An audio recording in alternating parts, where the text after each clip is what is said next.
Associated Hasina అడిగి తెలుసుకుందాం. హసీనా, ఏంటి పరిస్థితి? కొద్దిసేపటి క్రితమే కాల్పుల విరమణ అన్నారు. జమ్మూలో ఉన్న వాళ్ళంతా కూడా ప్రజలు సంతోషించారు. కానీ ఉన్నట్టుండి కాల్పులు జరుగుతున్నట్లుగా తెలుస్తోంది. ప్రస్తుతం పరిస్థితి ఎలా ఉంది? Once and for all Pakistan కి ఖచ్చితంగా బుద్ధి చెప్పాలి, గుణపాఠం చెప్పాల్సిన సిచ్యువేషన్ ఏర్పడింది. పాకిస్తాన్ తెచ్చుకుంది అని మనం భావించొచ్చా? భారత్ నుండి మన కేంద్ర ప్రభుత్వం ఆల్రెడీ 3 త్రివిధ దళాలన్నిటికీ కూడా ఎలాంటి ఆర్డర్స్ లేకపోతే ఎలాంటి ఫ్రీ హ్యాండ్ ఇచ్చేయబోతున్నారు? మీ దగ్గర ఉన్న అప్డేట్స్ ఏంటి?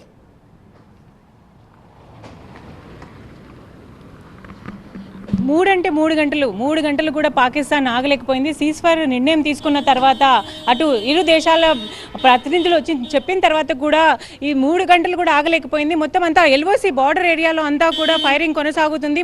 ముఖ్యంగా మనం చూసుకుంటే జమ్మూకి సమీపంలో ఉన్న బార్డర్ ఏరియాస్ అయితే రాజోలి, అలాగే సాంబా, అలాగే పూంచ్, ఈ ఏరియాలన్నింటిలో కూడా మళ్ళీ ఫైరింగ్ స్టార్ట్ అయింది. అలాగే కొన్ని చోట్ల డ్రోన్స్ కూడా చూసినట్లు సమాచారం. ఇక్కడ మనకు లోకల్ ఇక్కడ కొంతమంది ఆ బార్డర్కి సంబంధించి అక్కడ నివాసం ఉంటున్న వాళ్ళంతా ఇక్కడ వచ్చి పనిచేసే వాళ్ళు ఉంటున్నారు. ఇట్లా హోటల్స్లో కానీ ఇట్లా వాళ్ళు చెప్తున్నారు. వాళ్ళ ఇంట్లో నుంచి ఫోన్ కాల్స్ కూడా వాళ్ళకి వస్తున్నాయి, మీరు రాకండి ఇక్కడ ఫైరింగ్ స్టార్ట్ అయిందని చెప్తున్నారు. అంటే ఇప్పుడు బ్లాక్అవుట్ అనేది ఒకవైపు కొనసాగుతుంది. ఆ దృష్టాలు కూడా మనం చూడొచ్చు. ఎక్కడ కూడా లైట్స్ ఆన్ చేసి లేవు, మొత్తం అన్నీ కూడా లైట్స్ అన్నీ ఆఫ్ చేసే ఉన్నాయి. మొత్తం అంతా చీకటిమయంగా ఉంది జమ్మూ అంతా.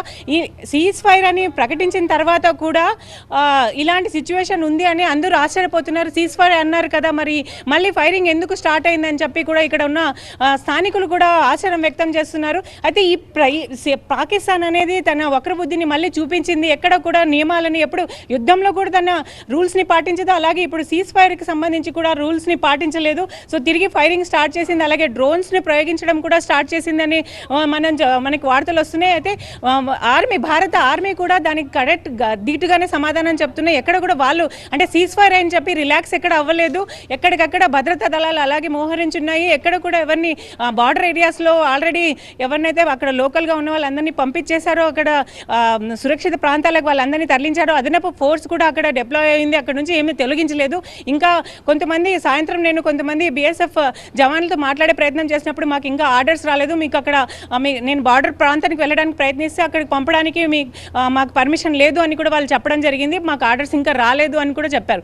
అయితే ఎక్కడికక్కడ జాగ్రత్తలు తీసుకున్నప్పటికీ కూడా పాకిస్తాన్ మాత్రం సీజ్ ఫైర్ అని ప్రకటించిన తర్వాత కూడా ఇలాంటి కాల్పులకి పాల్పడడం అనేది ఇక్కడ చాలా ఆందోళనకరంగా ఉంది పరిస్థితి. అయితే మనం చూడొచ్చు, ఏదైతే 3 డేస్ నుంచి ఇలా బ్లాక్అవుట్ కొనసాగుతుందో ఇప్పుడు కూడా అదే కొనసాగుతుంది. ఎక్కడికక్కడ చర్యలు అయితే తీసుకుంటున్నారు. కొద్దిసేపటి క్రితం ఇక్కడ కూడా సైరన్ కూడా వినిపించింది, జాగ్రత్తగా ఉండండి, లోపలనే ఉండండి, అవసరమైతేనే బయటకు రండి అని కూడా వాళ్ళు చెప్పడం జరిగింది. సో ఇది ఇక్కడ ఉన్న సిచ్యువేషన్.